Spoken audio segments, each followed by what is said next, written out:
Hey, welcome back. Muzz here from Bang and Bark. So you've got a camo job on one of your rifles or your firearms, or airsoft gun, whatever it may be, and for whatever reason you want to change it. Perhaps it's beat to heck now after years of use, or it didn't come out quite the way you wanted to. Today in this video I'm going to show you how to remove a camo job from a rifle. I have behind my Steyr AUG, which I painted about 5 years ago, and it's just time to refresh the paint job on it now. So it's a polymer based gun, which isn't always the easiest. There's a lot of harsh chemicals out there when you're talking about stripping the paint back or sanding and things like that, so you have to go really careful with these sorts of guns. Hopefully these tips I'm going to show you will be really useful for your airsoft gun or your polymer rifle like the Steyr AUG, or even on your metal based rifle as well. This should work for your AR-15s and your shotguns, your pistols, or anything like that. This is hopefully a more gentle way of cleaning, but you still always need to exercise a little bit of caution. And if I show you anything that helps today, go ahead and hit that like and subscribe button. It really helps me out, so thank you very much. The paint on this Steyr AUG is taking a little bit of a battering here, as you can see, and that was from using a brass catcher here. So that's normally where it sits, so you can see it hides that damage quite well. The paint finish is held up really quite nicely to normal wear and tear, so around your contact points it's not particularly worn, but where this comes on and off and on edges it's caught and chipped and flaked. You see you have a little bit of damage here where brass cases have been hitting the paint with the little bits there, and I think it's just time to refresh this finish. So what we're going to do is make sure your firearm is safe. You see I've removed the breech flag. Once you strip down your items you want to remove the paint from, it's really important that you do a test area first, especially on polymer based guns.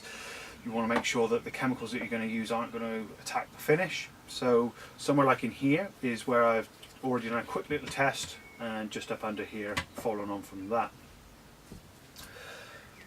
You see a lot of methods where they recommend using paint scrapers or sanding or wire brushes, those sorts of things. There's a little bit of texture into this Steyr stock, so I didn't want to damage or remove that if I could help it. So a chemical process to remove this paint is going to be the safest.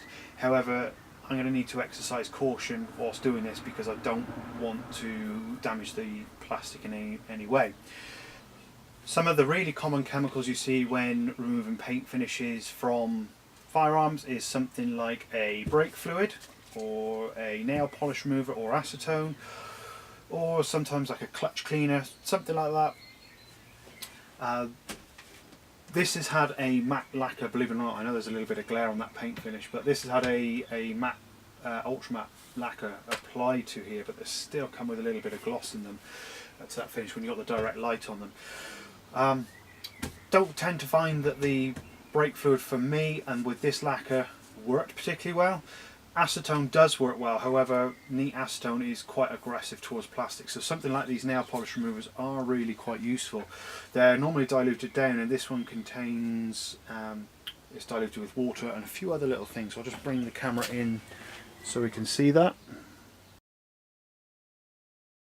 So there's the chemicals that are used in this nail polish remover. So if you're looking to follow these sort of tips, that's the kind of composition you're looking for there as well. So it's predominantly acetone and water. So you could dilute down neat acetone with some water. That would be a safer option for removing the paint. You should always try to go the safest and gentlest option first before scaling up. And if it's fine with a little bit of diluted down acetone and water, then you can always increase the acetone concentration should you need to, if you need to do it a little quicker. What I've also got here is some graffiti remover, and this is really cheap. It's only a couple of pounds here. Having a look at this one again, this is an acetone based graffiti remover, so we're going to exercise some caution. We're going to work quite quickly with this and just go from there. Now I have already done a test on this paint finish, so I know how this is going to react. Something like in here, as I said, is going to be a really good place to start testing from. When we're using chemicals, we want to use a well ventilated area as best as possible, and you're going to want to use some gloves.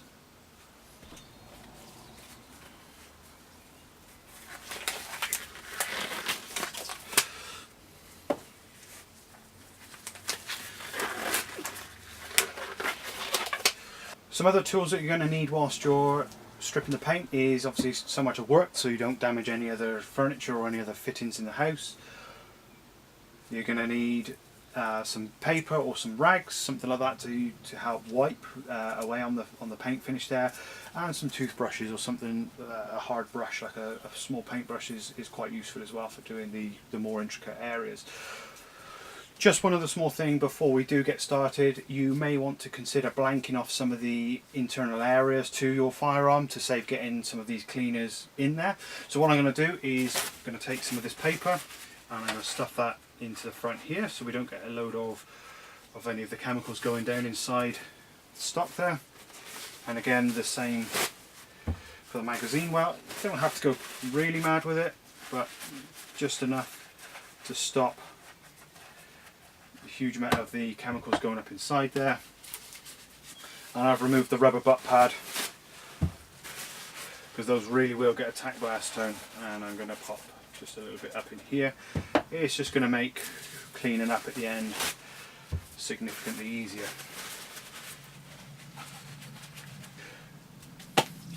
Okay, so we shake up the graffiti remover.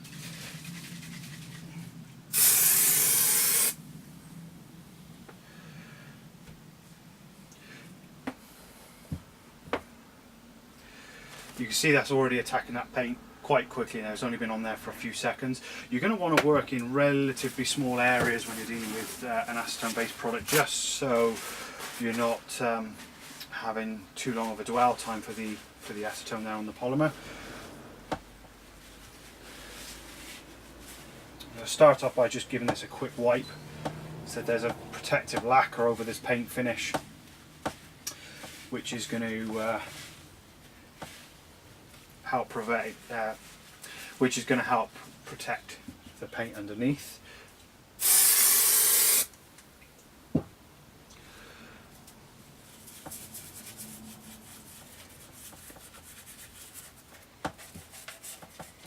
Just agitate that there with a toothbrush.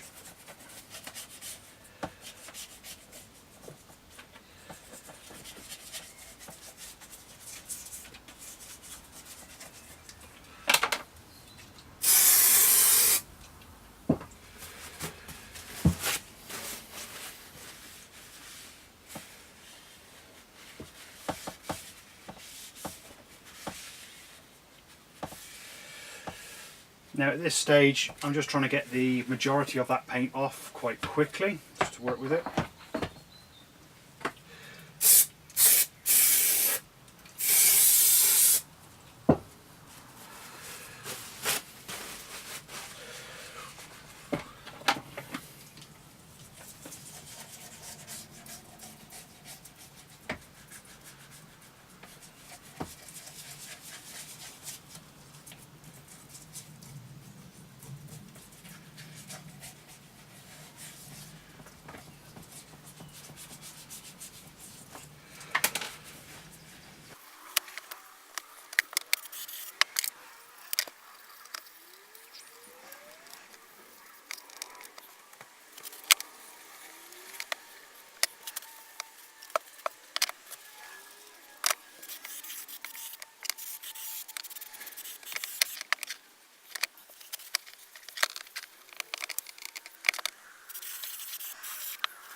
Having removed a large amount of this paint now, we can see it's starting to take shape, just getting the bulk and the majority off. I'm going to carry on working with this quite quickly though.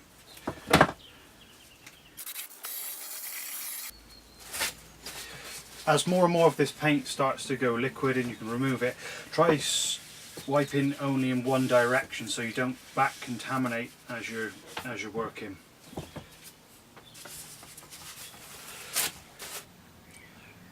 And we're done. So really quick, really simple and really easy, effective way of getting rid of that paint, and we've not damaged any of the polymer. So if that's been useful to you, or you think you're going to use this for the future, please hit that like and subscribe button. Thank you very much.